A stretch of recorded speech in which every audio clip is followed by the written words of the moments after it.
My name is Mildred, and I am 54 years old.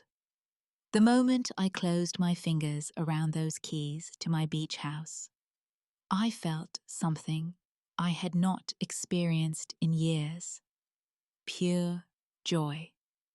Standing on that porch, looking out at the Atlantic Ocean, stretching endlessly before me, I thought about all the double shifts, the holidays I had worked, the decades of caring for others. This house was mine, my reward, my sanctuary. Then my phone rang. It was my daughter-in-law, Brittany. Her voice came through sharp and clear. No greeting, no congratulations, just instructions. And in that instant, I knew my peaceful weekend was about to become something entirely different. Before we dive into what happened next, I would love to know where you are watching this from. Drop your location in the comments below. And if you have ever had to stand up for yourself, when family crossed a line, hit that like button and subscribe. Because what happened next taught me the most valuable lesson about standing up for yourself, even when it comes to family. Let me tell you how it all unfolded. The house was everything I had dreamed of. White siding, blue shutters, and a wraparound porch that faced the ocean in a small coastal town in North Carolina. 3 bedrooms, 2 bathrooms, and a kitchen, with windows that let in the morning light. I had found it online 6 months earlier, and the moment I saw the photos, I knew. This was it. This was where I would spend my retirement, where I would finally breathe. I had worked as a nurse for 40 years. 40 years of 12-hour shifts of holding hands, through pain of being the calm voice in emergencies. I loved my work, but it had taken its toll. My husband Robert had passed away 3 years earlier. He had been my partner in every sense, and after he died, I felt unmoored. I threw myself into work, into saving money, into planning for this one dream, the beach house. A place where I could rest, watch sunsets, and simply exist without anyone needing anything from me. I had signed the papers that morning. The realtor handed me the keys with a smile, congratulated me, and drove away. I stood alone in my new living room, inhaling the scent of salt air and fresh paint.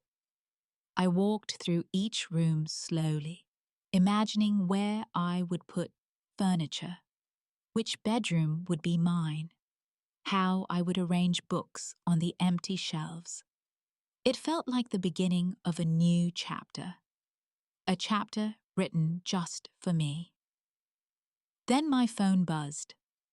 Brittany's name appeared on the screen. I smiled, thinking she was calling to congratulate me. My son James must have told her I had closed on the house today. I answered cheerfully, but there was no warmth in her voice, no happiness. Just that tone she used when she was organizing something. That brisk, efficient tone that left no room for discussion. Mildred, we heard you got the beach house. Perfect timing. Get the rooms ready, food on the table, space for 25 people. My family and friends. We're driving down this weekend. I stood frozen, phone pressed to my ear, trying to process what I had just heard. She had not asked. She had not said, please. She had not even acknowledged that this was my home, my first weekend here. She had simply informed me that I was to prepare for an invasion of 24 people, most of whom I had never met. I opened my mouth to respond, but she continued. We will be there Saturday around 6. Make sure there is enough food. Some of my friends are vegetarian, a few are gluten-free. You can figure it out. See you then. And she hung up. I lowered the phone slowly, staring at the screen, as if it could explain what had just happened. My hands were shaking slightly, not from anger yet, from shock, from disbelief. I walked out onto the porch and sat down on the wooden steps, looking at the waves rolling in, trying to steady my breathing. This was supposed to be my weekend, my first weekend in my own home, the home I had worked 4 decades to afford. And Brittany had just claimed it, as if it were hers to claim. I needed to talk to James. Surely he did not know about this. Surely my son would not be okay with his wife commandeering his mother's new home without even asking. I dialed his number and he picked up on the 3rd ring. Hey, Mom. Congratulations on the house. I'm really happy for you. His voice was warm, genuine. It made what I had to say even harder. Thank you, sweetheart. I just got a call from Brittany. She said you are all coming down this weekend with 25 people. There was a pause, a long pause. Then James sighed. Oh, yeah. She mentioned wanting to take everyone somewhere this weekend. I did not realize she had already called you. James, she did not ask. She told me to get everything ready. Bedrooms, food space for 24 people. I just got the keys today. Another pause. I could hear him breathing, could almost see him running his hand through his hair, the way he did when he was stressed. Mom, I'm sorry. You know how Brittany is. She gets excited about things and just runs with them. I'm sure she assumed you would be happy to have everyone. I closed my eyes. This was the part I hated. The part where I had to choose between keeping the peace and standing up for myself. For years, I had chosen peace. I had swallowed my frustration, my hurt, my exhaustion, because I did not want to cause problems in my son's marriage. Because I loved James and I wanted him to be happy. But as I sat there on the porch of my dream house, listening to my son make excuses for his wife's behavior, something shifted inside me. James, can you ask her if maybe you could come down in a few weeks? Instead, I need time to settle in to get the house set up. I'll talk to her mom, but she has already told everyone. It might be hard to change plans now. It might be hard. As if that were my problem.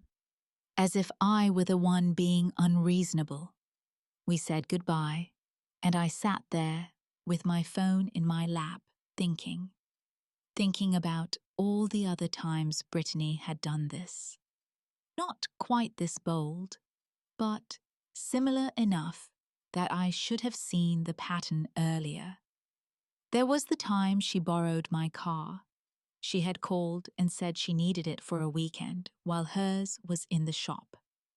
That weekend turned into 3 months.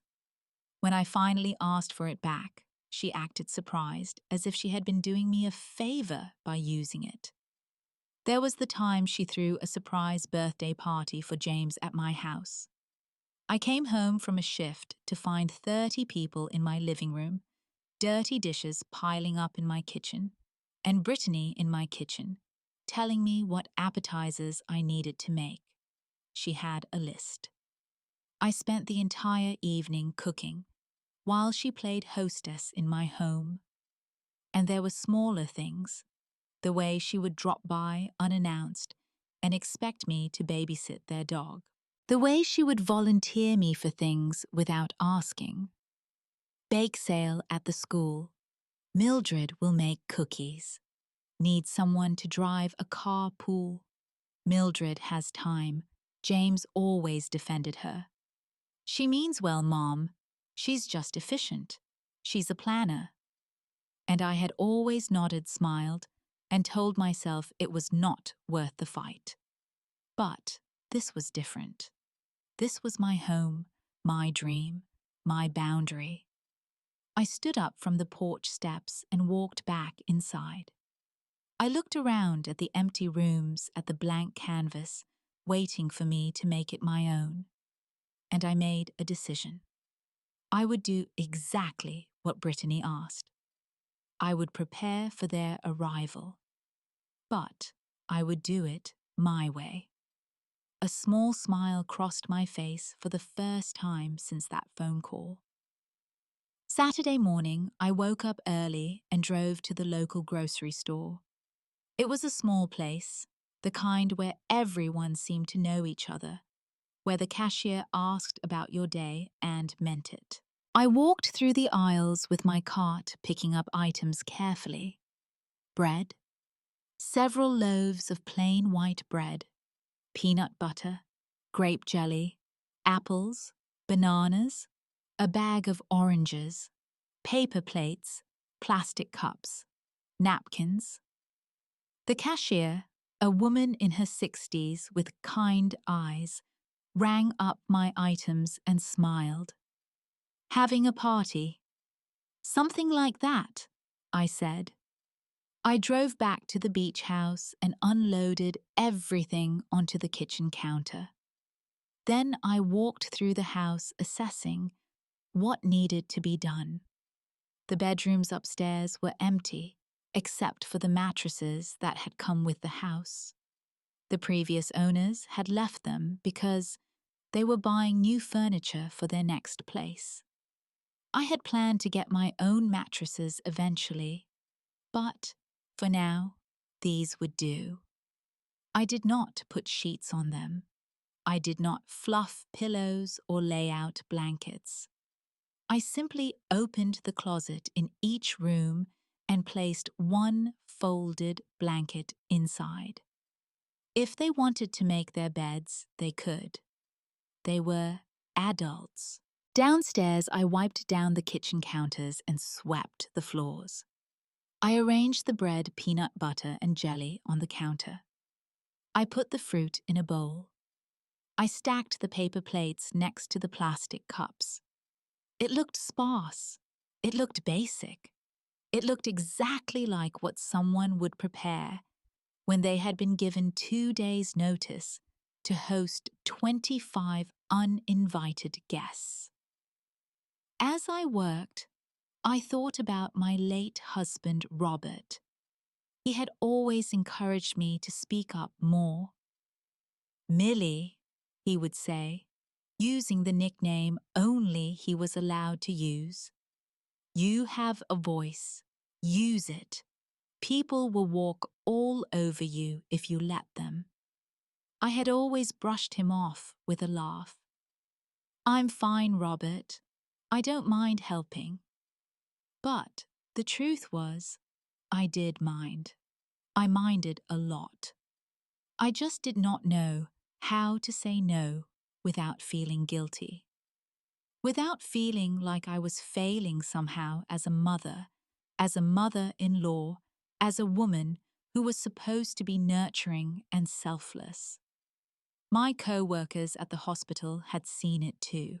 Linda, one of the veteran nurses I had worked with for years, had pulled me aside once after I mentioned making 5 dozen cookies for yet another event Brittany had volunteered me for. Mildred, honey, you're too kind. People will take advantage of that. You need to learn to say no.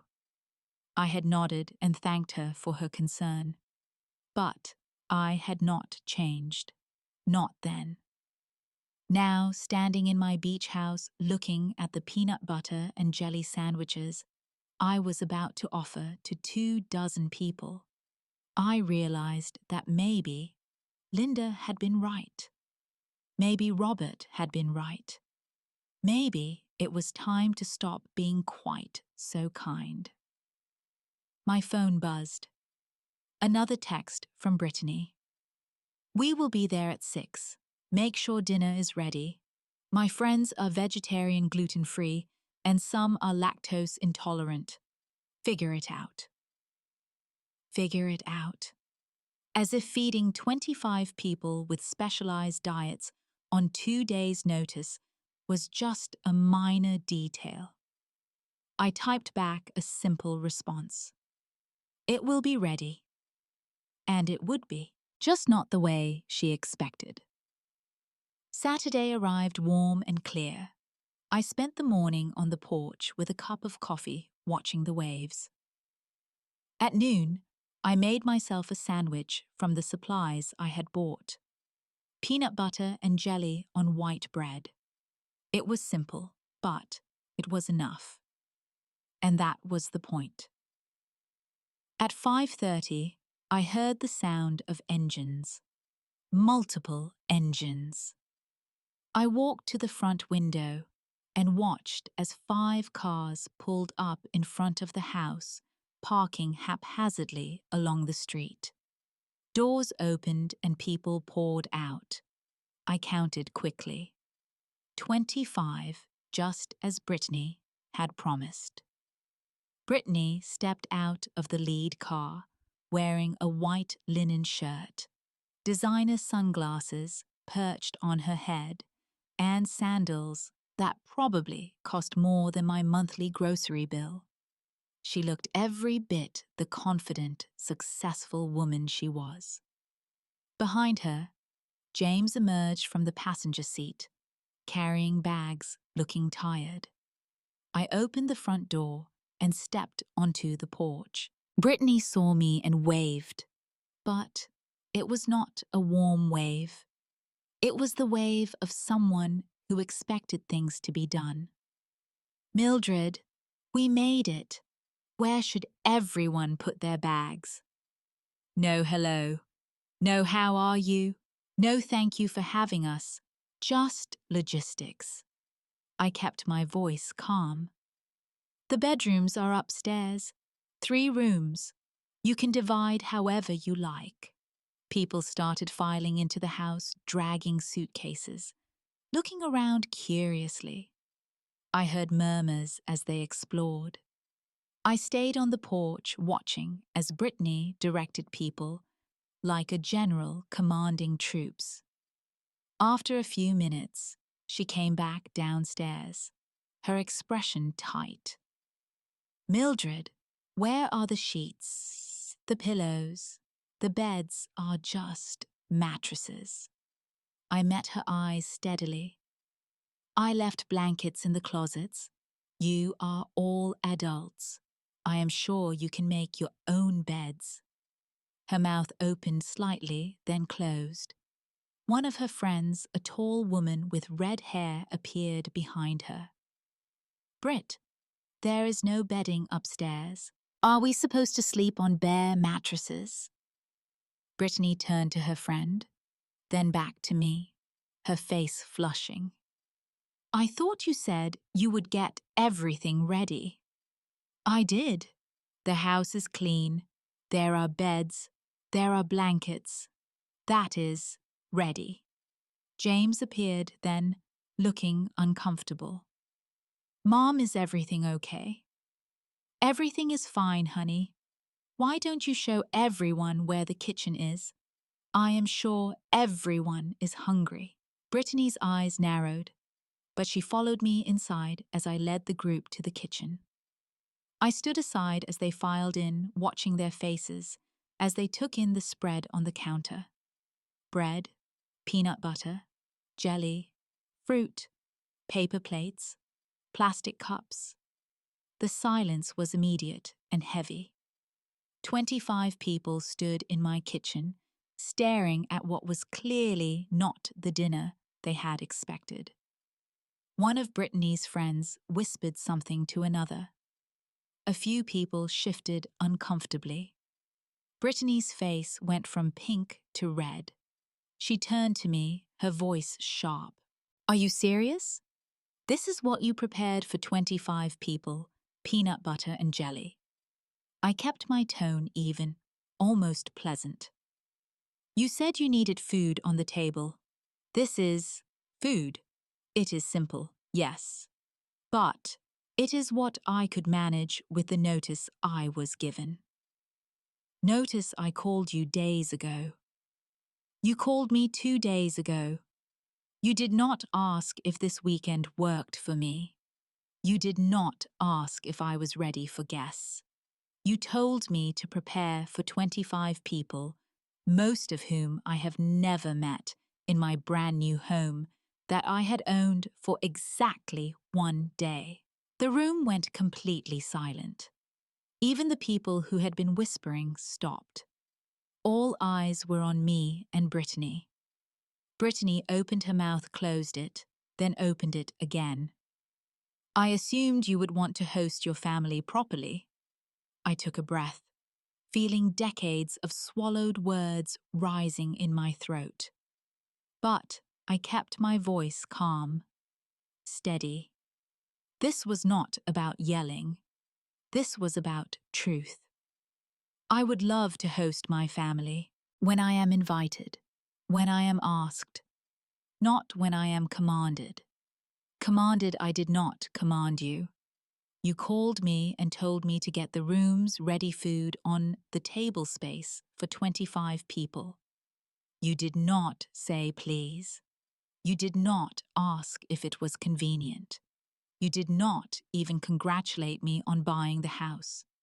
You just gave me orders. James stepped forward, his face pale.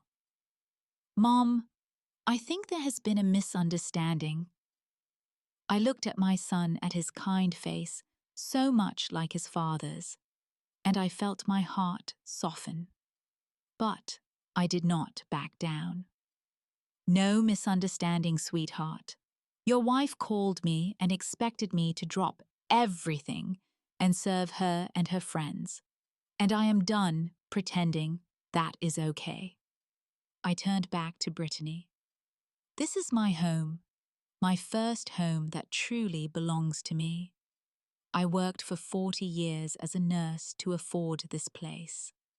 40 years of night shifts and double shifts and holidays away from family. I bought this house to rest, to enjoy my life after decades of taking care of others. My voice did not waver. I felt stronger than I had in years. You did not ask if I was ready for guests. You did not ask if this weekend worked for me. You assumed I would drop everything and serve you. You assumed that because I am the mother-in-law, that I would just say yes and do whatever you needed. One of Brittany's friends, a younger woman with dark hair, whispered loudly enough for me to hear. Maybe we should just go find a hotel. Brittany shot her a look, then turned back to me, her face still red, but her voice lower. Fine. If that is how you feel, we will leave. You are welcome to stay the night, I said calmly. There are beds, there are blankets, there is food. It is not the luxury weekend you imagined, but it is shelter. However, tomorrow I would like my home back. And in the future, if you want to visit, you ask first, like any respectful adult would. The James looked between us, clearly torn. Several of Brittany's friends were already edging toward the door, clearly uncomfortable with the tension. One man muttered something about checking hotel availability on his phone. Brittany straightened her shoulders, trying to maintain her composure. This is unbelievable.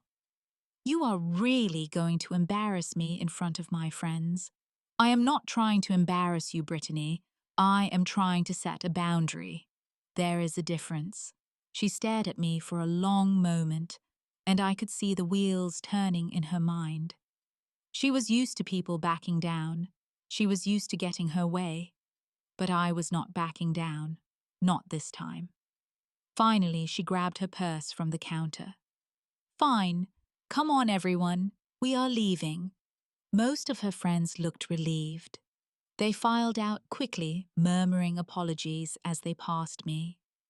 Within minutes, the house was nearly empty. Only James remained standing in the kitchen, looking lost. "Mom, I'm so sorry. I did not know she had been so rude to you." I walked over and put my hand on his arm. "Honey, you are not the problem. But you need to understand that I love you and I will always be here for you. But I will not be treated like hired help in my own home. Not by anyone." He nodded slowly, his eyes wet. "I understand. I think I need to have a talk with Brittany." "I think you do. Not for me, but for your marriage. This is not just about me. This is about respect." Brittany appeared in the doorway, then keys in hand. "James, are you coming?" He looked at me, then at her. "Yeah, I'm coming. But we need to talk." They left, and I stood alone in my kitchen, surrounded by uneaten peanut butter sandwiches and paper plates. The house was silent, except for the sound of the ocean outside. And for the first time in 3 years since Robert had died, I felt completely, utterly at peace. That night, I could not sleep, not from regret, but from the adrenaline still coursing through my veins. I had stood up for myself. I had said no, and the world had not ended. Around 10, I heard a knock on the door. I opened it to find James standing there, alone, his hands in his pockets. "Can we talk?" he asked quietly. I let him in, and we walked out to the porch. We sat on the steps together, looking at the moonlight on the water, not speaking for a while. Finally, James broke the silence. "Mom, I owe you an apology. A big one. You do not need to apologize for Brittany's behavior. No, but I need to apologize for mine. I have been making excuses for her for years, telling myself that she just gets excited, that she is just organized, that she means well. But the truth is, I have watched her treat you like this, and I have said nothing. I let her borrow your car for months. I let her throw a party at your house without asking. I let her volunteer you for things you did not want to do. And I told myself it was okay because you never complained. I reached over and took his hand. "You love her. I understand that." "I do love her.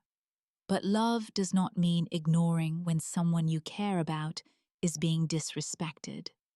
I should have said something a long time ago." We sat in silence for a moment, and then James continued. "She is angry right now, really angry, but I think she is also embarrassed. A lot of her friends were texting her on the drive to the hotel. They were not mean, but they were honest. They told her she had overstepped." "How do you feel about all of this?" I asked. He sighed. "Honestly, relieved. I have been feeling overwhelmed by the way she plans. Everything, controls everything. I did not realize how much it was affecting me until tonight. Watching you stand up to her made me realize I need to do the same. You need to have a conversation with your wife. Not for me, but for yourself, for your marriage. Relationships only work when both people feel heard and respected." He nodded. "I know. I am going to talk to her tomorrow. Really talk to her." We sat together, until almost midnight, talking about life and marriage and boundaries. When James finally left, he hugged me tight and whispered, "I am proud of you, Mom." Those words stayed with me for days. The next 2 weeks were quiet. Brittany did not call or text. James checked in a few times, letting me know they were talking things through. It was not easy, he said, but it was necessary. Then, on a Tuesday afternoon, I received a text from an unknown number. It turned out to be one of Brittany's friends, the woman with red hair who had been at the house. "Hi, Mildred. This is Rachel. I was at your beach house that night. I just wanted to say, I think you were incredibly brave. I have been in situations where I let people walk over me because I did not want to make waves.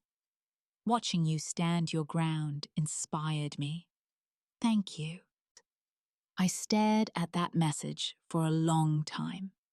I had not thought about the impact my actions might have on anyone beyond Brittany and James. But here was someone I barely knew, telling me I had inspired her. Over the next few days, I received 2 more messages from people who had been there. They were kind, supportive, and apologetic for the awkwardness. It turned out that several of Brittany's friends had been uncomfortable with the way she had handled the situation, but had not known how to speak up. After a month of silence, Brittany sent me a text. Just 3 words. "Can we talk?" I agreed to meet her at a coffee shop, halfway between our homes. I arrived first and ordered tea, sitting at a table by the window. When Brittany walked in, she looked different. Less polished, more uncertain. She sat down across from me and did not speak for a moment. Then she said, "I was out of line." It was not a full apology. It was not an admission of all the times she had overstepped, but it was something. "I appreciate you saying that," I replied. "I have been doing a lot of thinking and talking with my therapist. I did not realize how controlling I had become. I thought I was just being helpful, organized. But I was not listening to what other people wanted or needed. It takes courage to recognize that," I said honestly. "I am not great at apologizing," she admitted. "But I am sorry for the beach house and for all the other times I did not ask before volunteering you or using your things." "Thank you," I said. "I appreciate that. But going forward, I need you to understand something. I love you and James. I want to be part of your lives, but I need respect. If you want to visit, we plan together.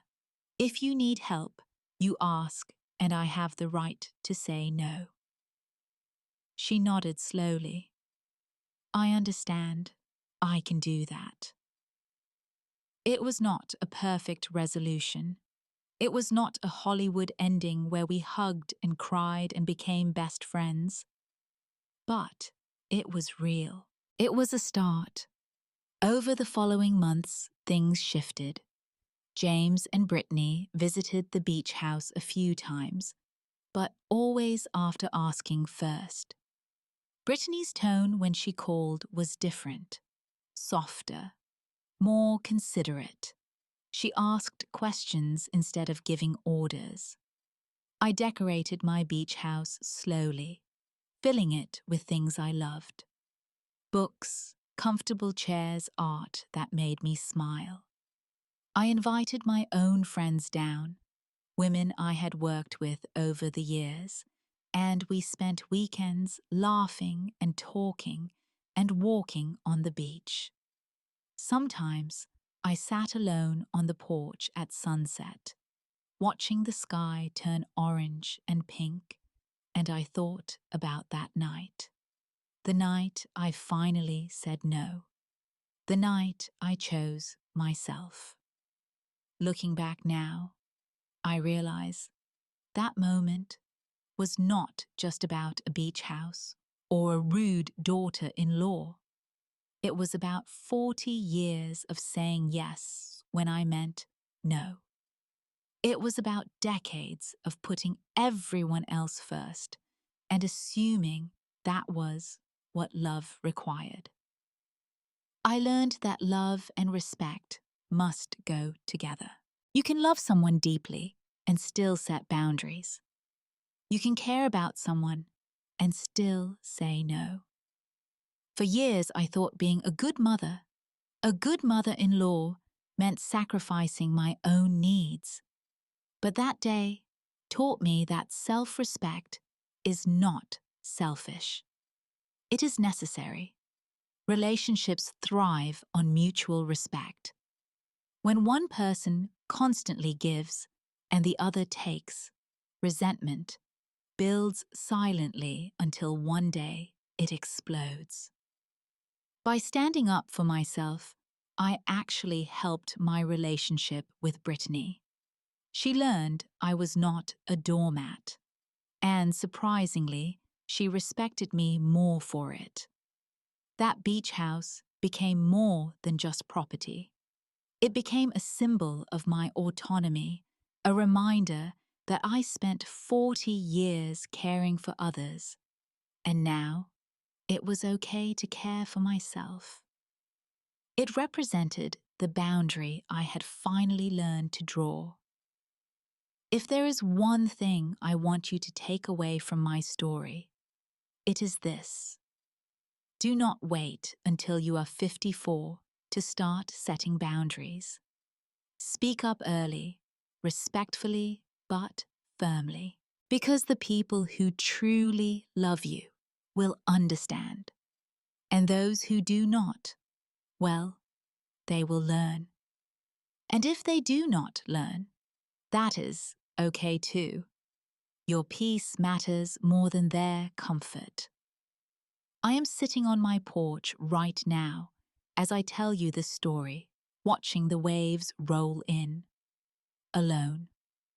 And I have never felt less lonely. So let me ask you this. Have you ever had to set a boundary with family? How did it go? Drop your story in the comments. I would love to hear from you. And if this story resonated with you, please hit that like button. Subscribe if you have not already, because standing up for yourself is something we should all talk about more. Share this with someone who might need to hear it today. Thank you for listening to my story. I hope it helps you find the courage to speak up for yourself when you need to. May you always know your worth, and may you never be afraid to protect your peace. Until next time, take care of yourselves.